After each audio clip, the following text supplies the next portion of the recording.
പണ്ട് മുമ്പ് ഞാൻ കണ്ടിട്ടുള്ള ഒരു റാഗിങ് മണ്ണുത്തി വെറ്റിനറി കോളേജിൽ ഇതേപോലെ തന്നെ. അത് മണ്ണുത്തി കാർഷിക സർവകലാശാലയിലായിരുന്നു, വെറ്റിനറി കോളേജിൽ തന്നെ ആയിരുന്നു.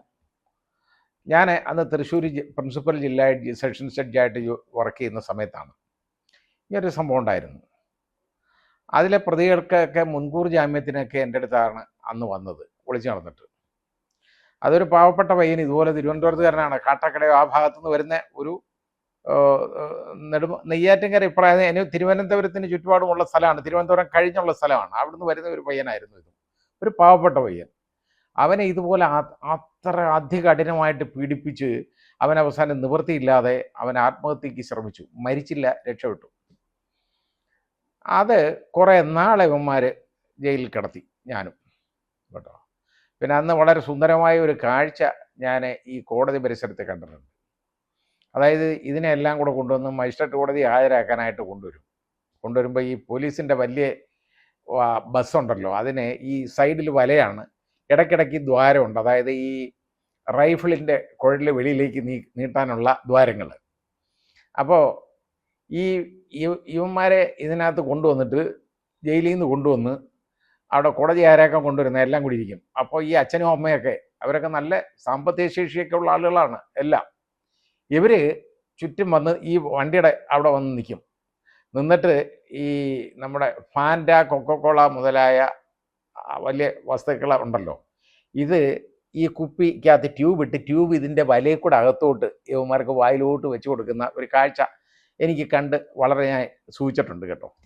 അന്ന് ആ തന്തയും തള്ളയും ഒക്കെ മനസ്സിലാക്കി കാണും, രക്ഷിതാക്കൾ എങ്ങനെ മക്കളെ വളർത്തണം എന്ന് അവർ മനസ്സിലാക്കി കാണും. അതിക്രൂരമായിട്ട് ആ പയ്യനെ ഉപദ്രവിച്ചാണ്. അതിനുശേഷം ഞാൻ വെറ്റിനറി കോളേജിൽ ഭയങ്കര റാഗിങ് ആണ് സാധാരണ. അങ്ങനെ അതിന് ശേഷം അവിടെ അതൊന്നുമില്ല, കംപ്ലീറ്റ് അവിടെ നിന്നതാണ്.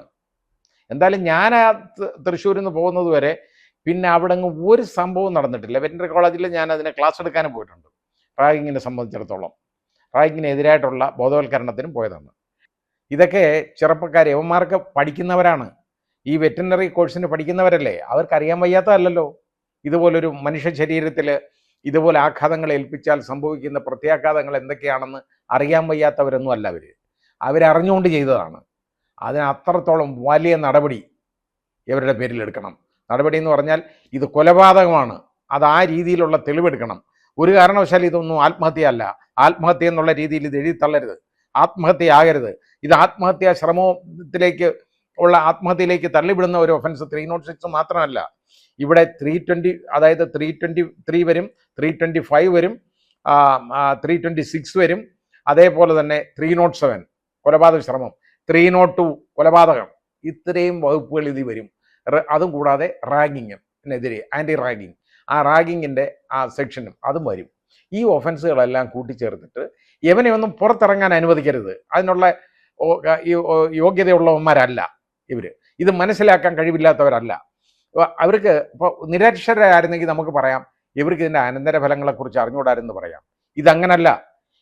ഇതുപോലുള്ള ഒരു കോഴ്സിന് പഠിക്കുന്നവന്മാരാണ്, സീനിയേഴ്സാണ്, 3-ാം വർഷമോ ഒക്കെ പഠിക്കുന്ന വിദ്യാർത്ഥികളാണ് അവന്മാർ നോക്കുമ്പോൾ ഈ താഴെയുള്ള ഏതവനെ എടുത്തിട്ട് ഇടിക്കാം, ഈ ഉപദ്രവിക്കാം, ചവിട്ടിത്തേക്കാം, ചവിട്ടിക്കൂട്ടി അവനെ എല്ലാം അവൻ്റെ ഇൻറ്റേർണൽ ഓർഗൻസിൻ്റെ എല്ലാം മുറിവ് പറ്റിയല്ലേ.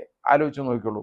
ഇത് നമ്മൾ നോക്കേണ്ടത് ഇത് വയ്യാതെ ചെയ്തേക്കുന്നതല്ല, ഇത് ഇവനെ എക്സ്റ്റർമിനേറ്റ് ചെയ്യാൻ, ഇവനെ തുടച്ചു നീക്കാൻ വേണ്ടി ചെയ്തേക്കുന്നതാണ്. അത്രത്തോളം അസൂയ മാത്രം ഇതിൻ്റെ കാരണമായിട്ടുള്ളതാണ്. അല്ലാതെ ഈ കുട്ടി വേറെ ഒന്നും ചെയ്തതല്ല. ഇവൻ ആരെയും ഉപദ്രവിക്കാൻ പോയതാ, വീട്ടിൽ പോയവനെ വിളിച്ചു വരുത്തി കൊന്നതാണ്. അപ്പോൾ അതിന് വേണ്ട നടപടി ഗവൺമെൻറ് എടുക്കണം. ഇതേപോലെ പോലീസ് ഉദ്യോഗസ്ഥർ SFIക്കാരാണെന്ന് കണ്ടു കഴിഞ്ഞാൽ അവന്മാർക്ക് എന്ത് സൗജന്യം ചെയ്തു കൊടുക്കാനായിട്ട് പോലീസ് ഉദ്യോഗസ്ഥർ പോകരുത്. മോനെ മക്കളെ എന്ന് വിളിച്ചൊരുത്തനെ കൊണ്ടുപോകുന്ന നമ്മൾ കണ്ടതാണല്ലോ, തടവി അവനെ സ്നേഹിച്ചു അവനിച്ച് അങ്ങനെ ചെയ്യരുത്, നീ അങ്ങ് പോ എന്ന് പറഞ്ഞ് കൊണ്ടുപോകുന്നതല്ലേ. ഇതൊക്കെയാണ് നടക്കുന്നത് ഇവിടെ നാട്ടിൽ. ഇപ്പം SFIക്കാരാന്ന് വിചാരിച്ചാൽ എന്ത് ചെയ്യാമോ, അത് ആലോചിക്കണം. ഒന്നാമത് കലാലയങ്ങളിൽ ഇതൊരിക്കലും ഇതുപോലെ രാഷ്ട്രീയ പ്രവർത്തനം പ്രോത്സാഹിപ്പിക്കാൻ പാടില്ല, നടത്താനും പാടില്ല. ഇത് ഈ രീതിയിലേക്ക് മാറിക്കൊണ്ടിരിക്കുകയാണ്, ഈ കൊലപാതകങ്ങളിലേക്ക് ഇത് മാറിക്കൊണ്ടിരിക്കുകയാണ്. അതിനൊരു അറുതി ഉണ്ടാകണം.